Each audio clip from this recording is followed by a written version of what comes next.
Coming up next on the Jeff Crilley Show, if you've gained the quarantine 19 or maybe more than that, you'll want to listen to our next guest. She is a healthy living expert who's going to inspire you with hope to make and keep that New Year's resolution to lose weight. That's next.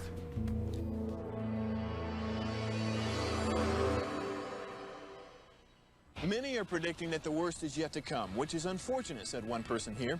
Until now, they've enjoyed the reputation of being the nation's icebox. Watched a burglar in his home this morning by webcam. As a journalist of over 25 years, stories are what make my world turn. Reporting live from the Dallas newsroom tonight, Jeff Crilley, Fox 4 News. But in 2008, I took the jump from my familiar life and started a PR firm from my home. We're talking about anyone with a camcorder like the one I'm using becomes a television network. We started slowly growing the company, and we now have over 100 clients, and we've branched into the world of live digital broadcasting. I now own 8 different TV studios and have a huge team, and the stories that I now get to share are sometimes the most important of my life.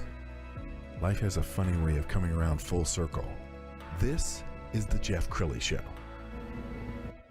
Well, let's face it, a lot of us developed bad habits during the pandemic, stress eating, stress drinking. Many of us are medicating ourselves with something, and we're coming up on New Year's resolution time. That's why I have my next guest in studio, Melanie Orchard. She is a healthy living expert. Thanks for coming on the show. Well, thanks for having me. I am looking forward to the new year. Well, unlike a lot of people where the before and after is really dramatic, like somebody lost 100 pounds, you did not lose 100 pounds. You lost how many pounds? I lost 17. 17 pounds. And was it a tough journey? It was not a tough journey, but it was inspiring to be able to get started, feel better, increase my energy, and get rid of that crazy sugar addiction that had been plaguing me for so long. And your downfall was chocolate? Chocolate, yes. Chocolate chips, to be exact.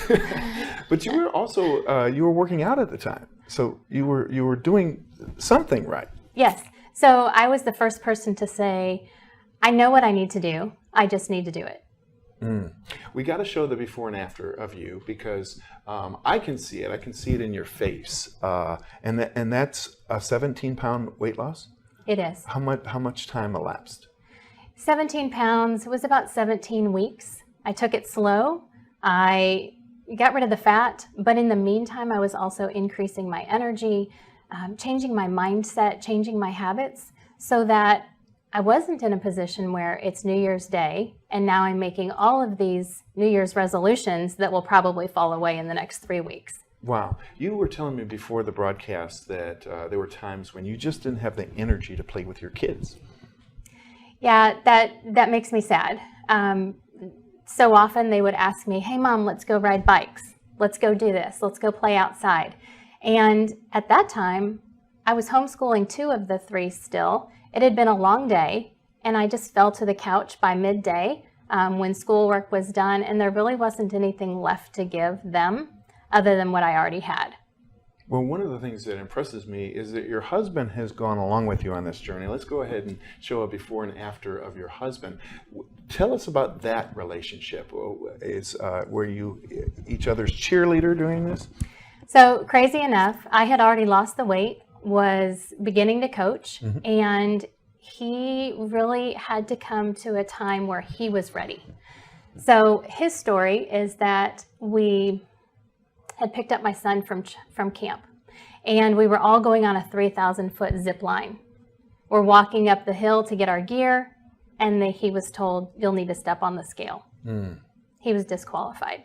Oh, gosh. So we had to turn to our teenage son and say, you know what? Mom will go up with you. I'll meet you at the bottom. And that was the beginning of his 80-pound weight loss journey. But it wasn't just about the weight. It was about getting my husband back. What we would do is Sundays were go to church, go out to eat, come home. He would sleep the afternoon away until the game came on. Now he's out in the garden. He's hunting more. I feel confident that his health is better and that I'm going to have him for a lot longer. Wow, I can see you're getting emotional. So much of this has to do with emotion and a person's relationship with food. I mean, I think we are all listening to some recording. I remember my parents saying, clean your plate, eat everything on your plate. Well, these days, if you go to some restaurants and you clean your plate, that's like 2 meals. Exactly. And we may only eat those 2 meals or 1 meal for the day, and that's not healthy either. So what I want to help you do is eat more often and stabilize that insulin level so that you're not having the cravings and the hunger and the sluggishness and the inflammation and, quite frankly, your body holding on to what you've given it because it's afraid of when you'll feed it next. Well, I encourage my audience to follow her on social media, because on your Facebook page are lots of pictures, and I want to go ahead and show some of these pictures because the food can be delicious. I mean, you're not eating celery. No. Describe what we're looking at there. So those are chicken kebabs, and they've been put on the grill.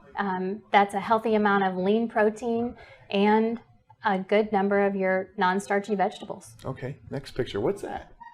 Oh, this is my favorite. I love nachos. I am not a native Texan. I got here as quick as I could when I married a Texan, but nachos can feel dragged down with the chips and the carb overload. So this is mini bell peppers that have been de-seeded and filled with taco meat, sprinkled with some cheese, popped in the microwave or the oven, and then drizzled with some sour cream, or I like ranch. It looks yummy. Let's see the next one. Okay, what's that one? Okay, cauliflower mac and cheese. And it tastes good. That's what I made over Thanksgiving, and it was a hit. No kidding. Can people tell the difference? You know, they can tell the difference, but, you know, I can tell the difference, and I wouldn't go back to the mushy noodles that fall in my stomach and sit there like a rock when I could have cauliflower mac and cheese. One more picture, and that looks like you're in a restaurant, is it? It is. It is. And what are we looking at? So that is a local pizza place that I love, and that is a cauliflower crust filled with all of my favorites. Wow. So the people watching at home right now say, I don't have to starve myself. No. You know, and that is a problem with yo-yo dieting, is that some people just restrict their calories and then they have a craving or something goes wrong and they medicate themselves with a whole gallon of Haagen-Dazs. Yeah, and surprisingly enough, or not so surprising, that feel-good hormone lights up in your brain when you're eating that ice cream. But only as long as you're eating it. So that's why we eat more and more for that feel-good hormone. And then as soon as the spoon gets set down, that's when the guilt and the depression and the sugar rush sets in. Yes. Let's talk about wine. I know a lot of people started drinking during the pandemic. There's a lot of sugar in wine, isn't there? There is a lot of sugar in wine. And, you know, having things in moderation is smart. Whether it's wine, whether it's chocolate, whether it's ice cream, too much of a good thing is too much of a good thing. One of the words you're drawn to is hope. Tell us why. I deliver hope. So I am looking at giving someone hope that they can get on the floor and play with their grandkids. They can get out from under that crazy sugar addiction like I was, have more energy. My favorite story is the mom who came to me and said, I want to lose 100 pounds. And I asked her why. And she said, so my clothes will fit. That's not really what it's about. Fast forward, we dug into her story. And she is a mom of 4 girls. 2 are small, 2 are teens. She is an adoptive foster mom. And the 2 littles were playing at the park while the older 2 were essentially raising those girls because she didn't have the energy to get off the bench and go play with them. Wow. Let's talk about New Year's resolutions because we're about a week away from doing that. I was told by an expert one time that you can't just say, I'm going to get in shape or I'm going to get more sleep. You need to almost have defined goals. Explain how one makes and keeps a New Year's resolution. Yeah, absolutely. So my suggestion would be to pick one thing. And let's change that habit. Lifelong transformation, one healthy habit at a time. That's what we're looking for. If we say we're not going to eat sugar, we're going to sleep 8 hours, we're going to hit the gym 6 days a week, That's a lot to take in at one time. So I look back over my 3.5-year journey on this quest for better health, and it's taken changing habits little bits at a time. And that's what I'm here for. I'm here to help you be accountable, to deliver hope, to walk you through and cheer you on in the up times and the not so up times. Let's talk about label fables, because if you go to any grocery store, sometimes you'll see all natural, organic, and not everything that is all natural is good for you. That's true. So what I'm proposing is let's eat from all 5 food groups. And if it's organic, great. You know that it was made non-GMO, all of the good things. But is that your goal? Is your goal to be completely organic? Is your goal to make better habits and eat healthier, sleep better, get in your healthy motion? Do you feel better now? I mean, is your mind working better? Oh my gosh. So yes, and I am an adult with ADD. Did not really recognize that until adulthood, but there's a brain fog that lifted. And everything's more clear. It's a beautiful thing. Wow. We only have a minute left, so talk to the viewer. What words of hope can you leave them with? Yeah, I would say that if you're feeling down, you're feeling sluggish, you don't have the energy, you want to spend more time with your family, get the things done. I hear from women and men all the time, man, I just wish I had the energy to do more than go to work, come home, and veg, right? Reach out for help.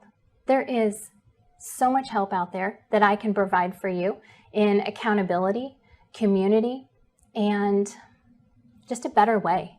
Wow. Melanie, we're going to end with your website, not your website, your Facebook page, because there's some great images I want you to see on there. So facebook.com/Melanie S. Orchard. Thank you so much for coming on the show. Thank you for having me. You bet. That's it for now. We'll see you next time.